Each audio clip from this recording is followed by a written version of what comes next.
Hey, I'm Jenny Teeters, author, speaker, and coach. And every day is a new day. Today is no different. It's absolutely beautiful here in South Carolina. I have not been on for, I don't know, maybe more than a month.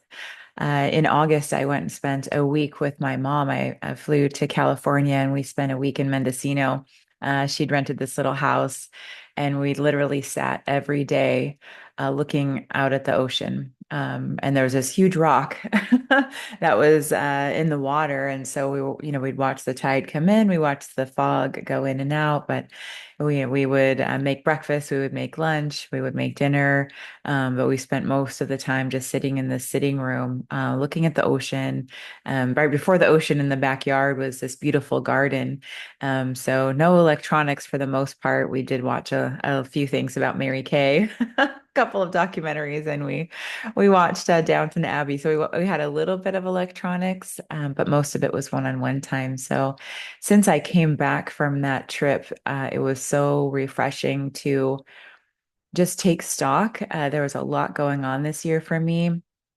And that's what I want to talk about today is really reflection and contemplation and the process of transformation. So this year, leading up into August, going into this year, I had enrolled in a couple of programs for my own personal development and professional development. So one of them was a coaching program, and although I already had I'm a certified health and life coach.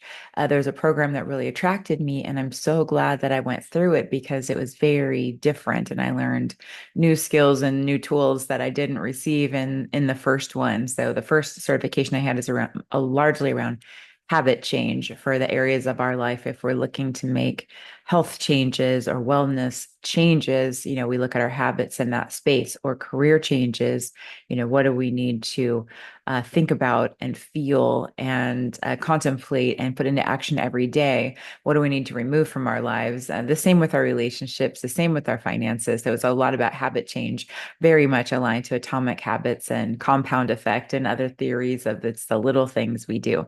But this new certification that I received was more about creating my own signature certification, and the experience I had with the coaches who all happen to be PhDs. It's inspiring, me to go on in my higher education.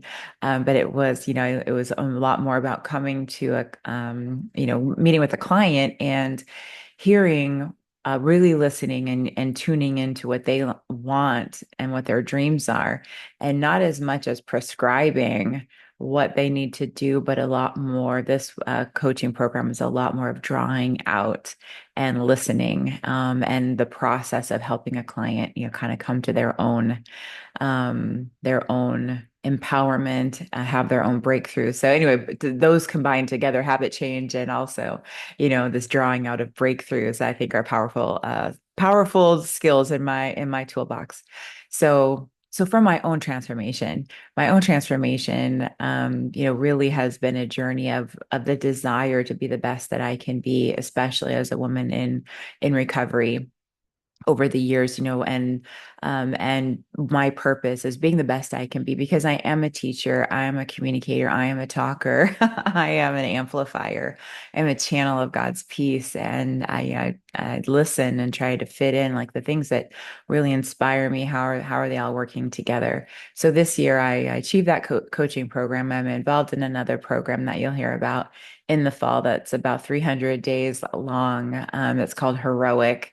And that really is all about me being client zero.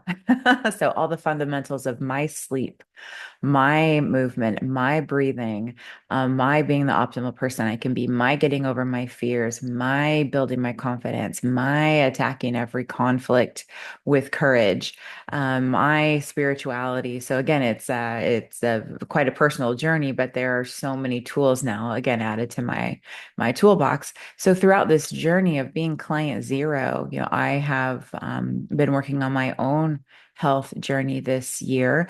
So I had in before recovery had reached somewhere, I was fluctuating between 205 and 230 pounds in my alcoholism. And then I, dropped to it's about 200 pounds. I'm 5'10". So, I was looking for about a 40 pound, 40 pounds deficit, for my BMI, for my health, my circulation, getting rid of some of the things you were literally slowing me down when I was walking in my own cadence and gait. So that's been a process this year. So I'm almost to 40 pounds lower. So it's, this process of transformation, my intentions for what I wanted this year really started about this time last year.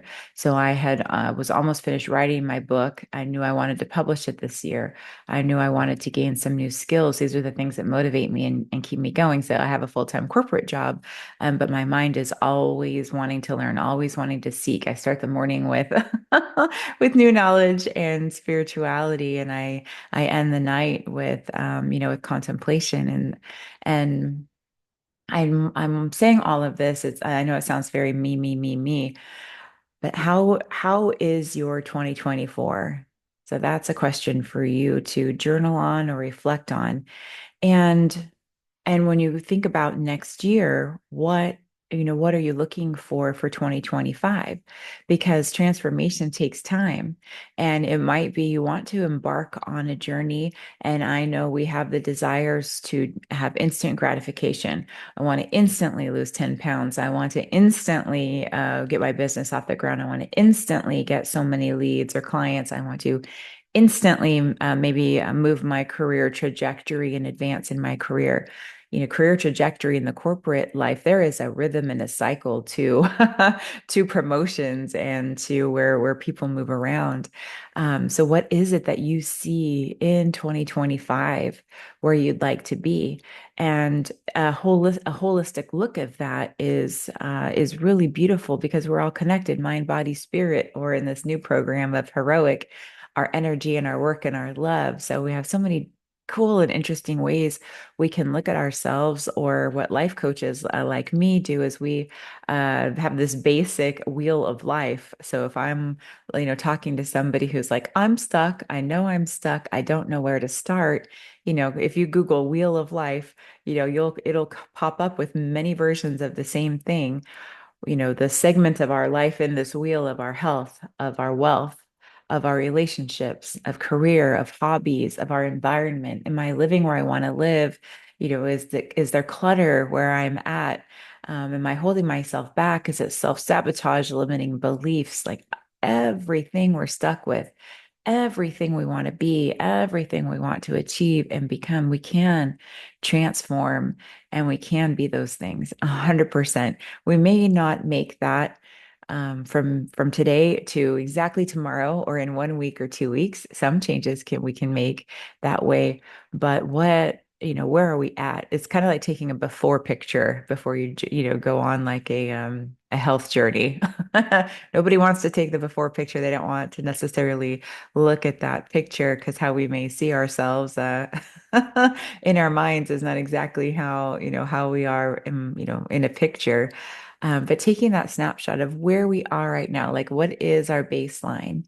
And then what do we want to transform to? Is it, our spirituality? Do we have a director? Is the, it's like a spiritual director or a path or program or a study? What communities can we join? So I have been offline for the last month, really thinking about this year was very busy, launching a book, finishing a certification program, almost finishing another certification program, where I'm at with my health journey and the time it takes in my mind for that. I'll tell you the resistance to get from this house 5 minutes down the road to the gym is an incredible conflict in me. So every time I actually make it there, it's a huge win. But I encourage you to start thinking about 2025 or start thinking about the next 90 days. The next 90 days of 2024 are upon us. Is there something that will take a month, that'll take 2 months, that'll take 3 months where, you're going to feel really great about making changes and making wins. And if some things that you want to change are longer term, this is a great time to start setting those intentions. January 1st is a very stressful time to start saying, okay, from now on, I'm going to cut out this. I'm going to start doing that. allow yourself to widen the timeline. Start now and widen the timeline into several months, into however long it takes. But once you know the target, our brains are so magnificent. Once we tell our brains that we have a target, we have a goal, we set this intention, it gets to work on. We start to see the resources. The ideas start to appear. If we give ourselves the chance to meditate, go on walks, be in a relaxed state, these desires become more clear. So I suggest for you that you just give yourself some space here to think about what you want and think about where you are, and whatever is the most important thing, what would really change and bring you the most joy.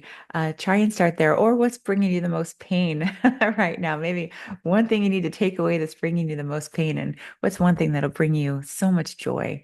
And start thinking about that. I don't know, get a journal or get a piece of paper, get a whiteboard, start to map out, draw a vision board, but allow yourself to tap into some creativity and daydream. This is your life to live, and you can live it differently if you're not really satisfied with what's happening at the moment. So I have some really big things I'm looking forward to in 2025. I'm going to just tease you with that for now. I'll also mention that I took a class a couple of years ago called the Clarity Catalyst, and it's an 8-week journey to really get clear on our goals and what is most important, and our relationship to time and stress, our relationship to money, how we communicate. I built some beautiful rituals around journaling and meditation, which have provided so much fruit. You can probably hear in my voice, I'm super relaxed. I'm like so easygoing. I'm so at peace. I really hope you're enjoying some peace as we're having this little chat today. So I took this course, and actually the outcome of that course that I took was my intention to write my book. And I wrote the first chapter as part of, like a little bit of a project within that 8-week journey. I love Clarity Catalyst so much that I got certified to teach Clarity Catalyst. And I taught a few sessions last year, a few 8-week journeys. I did a few one-on-ones with some people they wanted a private journey. I did a few classes for groups of people. I actually was certified in what is called Culture Catalyst. So it's kind of taking that same intention, but working with an organization. So I worked with Catholic in Recovery with their staff. I actually have a white paper around it with how it transformed their team going through this journey together of getting clear, mindfulness, communication, time and stress, what's really important. They all did some creative projects. So if that is something where you're not really sure where to start, you're not sure if you want coaching, do you need to join a program? Maybe starting with a journey that is actually designed to help you get clear and be the catalyst for change, that might be a great start. So feel free to look on my website, jennyteters.com. You can book a discovery call with me. I'm happy to have a discovery call just to hear from you what it is you're looking for, and I can make suggestions for you if you'd like on getting started. I also have my next Clarity Catalyst class starting in October, so it really is a great time right now to spend a couple of weeks in the fall getting clear on where you want your 2025 to go. So I've offered you lots of suggestions. And of course, I'm a businesswoman, so I have a call to action for you to work with me, a lot of ideas, and to really just, again, take some stock right now. Take some time to reflect, take some hours for yourself, a few hours in nature or wherever you can go, noise canceling headset and nature music if you can't get outside right now. But we only have one life to live, and every day is a new day, and we get to decide how we want to show up and what we need to do to take away some of the pain that we're experiencing in our life, and how to build up the things that are going to bring us more joy and get us closer to our dreams and goals. So I hope that you have a really wonderful, wonderful day. And I'd love to hear what you thought of this session. If you want to leave any comments, I'd love to hear it, or feel free to, again, reach out to me, jennyteters.com. Take great care. And I'll leave you with God is lovingly watching over you every day. God is lovingly watching over me. And peace be with you.